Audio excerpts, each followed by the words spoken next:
Assalamualaikum sahabatku semua. Bagi episod kali ini pula saya akan kongsikan resepi bubur pulut hitam, sejenis pencuci mulut tradisional yang cukup digemari masyarakat kita.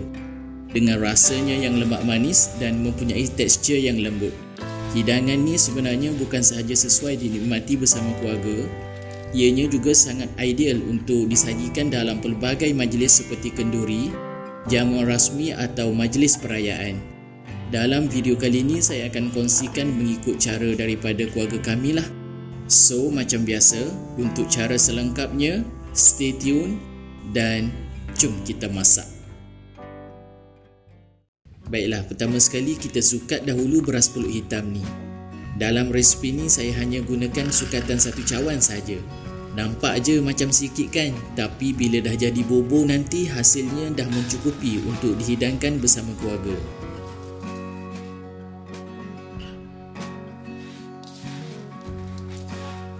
Bila dah siap sukat, bolehlah basuh dahulu kemudian rendamkan.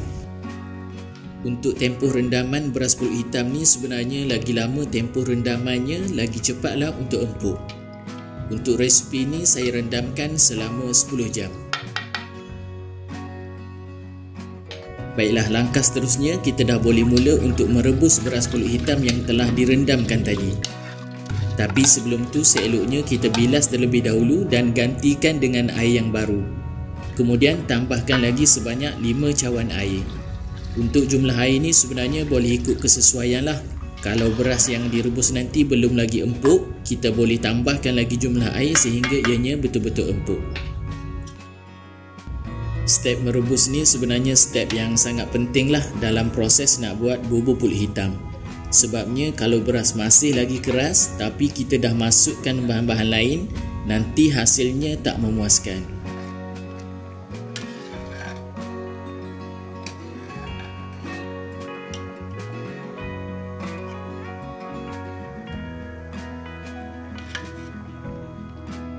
Baiklah, sekarang beras pulut hitam sudah pun empuk dengan sempurna.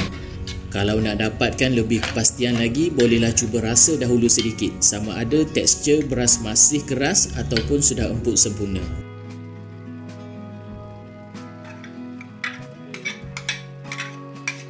Okey, sekarang kita dah boleh mula masukkan bahan-bahan berikutnya. Pertama sekali masukkan 2 cawan santan segar. Kemudian boleh masukkan air. Untuk jumlah air ini juga mengikut kesesuaian dan selera masing-masing lah. Kalau sukakan jenis kuah bubur yang banyak, boleh masukkan lebih kurang 2 cawan air. Tapi kalau yang jenis sukakan kuah bubur yang sedikit pekat, sahabat-sahabat bolehlah kurangkan jumlah air ini. Untuk menambahkan lagi aroma pada bubur ni, kita boleh masukkan 1 helai daun pandan. Kemudian masukkan 120 gram gula Melaka,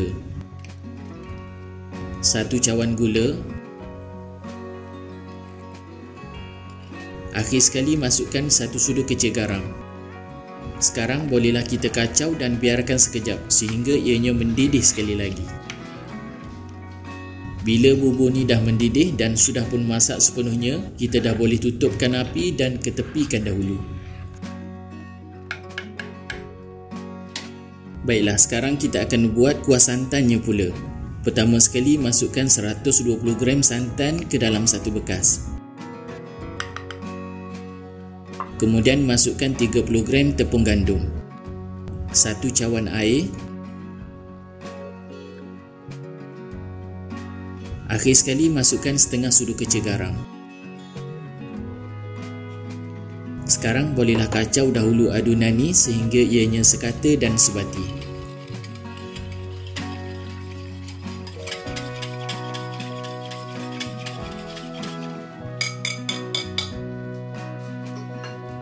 Baiklah, sebelum kita nak pindahkan ke dalam periuk untuk masak, pastikan tapis dahulu adunan supaya tekstur kuah santan yang dihasilkan nanti betul-betul halus dan sempurna.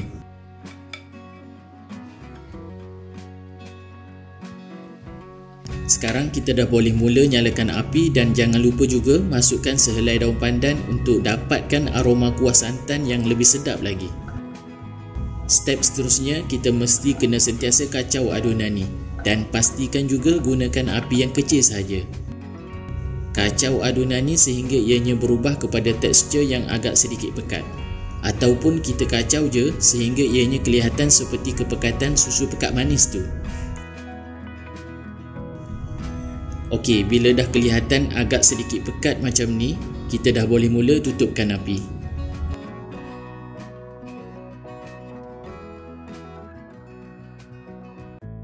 Alhamdulillah, menu bubur pulut hitam yang kita buat tadi dah pun siap sepenuhnya. Sebenarnya cara makan bubur pulut hitam ni setiap orang tak sama. Kadang tu ada yang mesti kena makan bubur ni bersama kuah santan. Dan sesetengahnya juga ada yang tak suka. So, bagi mereka yang suka makan bersama kuah santan macam ni, banyak mana nak gunakan tu terpulanglah kepada selera masing-masing. Macam saya letakkan lebih kurang 2 sudu je untuk semangkuk bubur macam ni. So, jangan lupa untuk cuba. Dan jangan lupa juga bantu saya kongsikan episod pada kali ini kepada sahabat-sahabat yang lain. Jaga diri, jaga keluarga, hormati setiap insan, sehingga bertemu lagi. Assalamualaikum.